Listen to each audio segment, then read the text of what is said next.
مرحب مرحب يا هلال، أهلا أهلا كيف الحال؟ مرحب مرحب يا هلال، أهلا أهلا.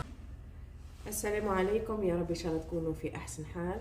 اعذروني راني معناها مقربه كما تسمع في الصوت. اليوم ان شاء الله باش نعملوا وصفه صحيه بامتياز تنفعنا ان شاء الله في شهر رمضان الفضيل.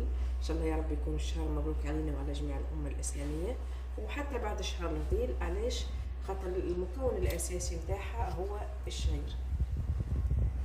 الشعير يا جماعه وصى عليه الرسول عليه الصلاه والسلام، يقوي المناعه، يقاوم فقر الدم، يحد من الشهية، ينحي معناها ينقص منها من الستريس، ويحد من الشهية.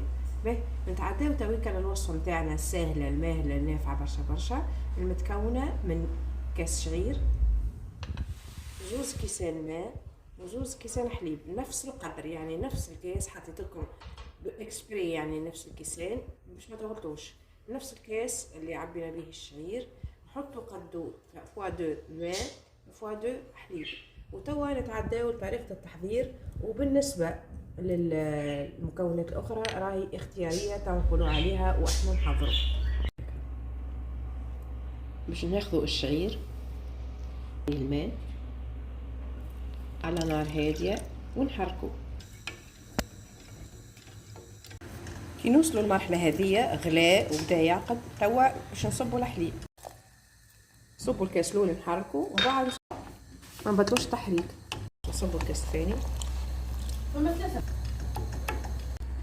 نحطوا شيشة ملح، نحطوا كيف هذا جنجلان مهرس، لوز، كل واحد شي يحب ما يحط شي ما يحط شي. نحطوا مقدار مغرفة كبيرة زيت زيتونة، نخلطوهم بالكدا. طاب ربع ساعة يا جماعة والشعير طاب. ما ننساوش اللي انا راني قاعده تويك نستعمل في الشعير الخشين، الكاليتي خشينه شويه. اما نتوما اذا كان توا باش نطفي على النار نهبطوا ونرجع لكم.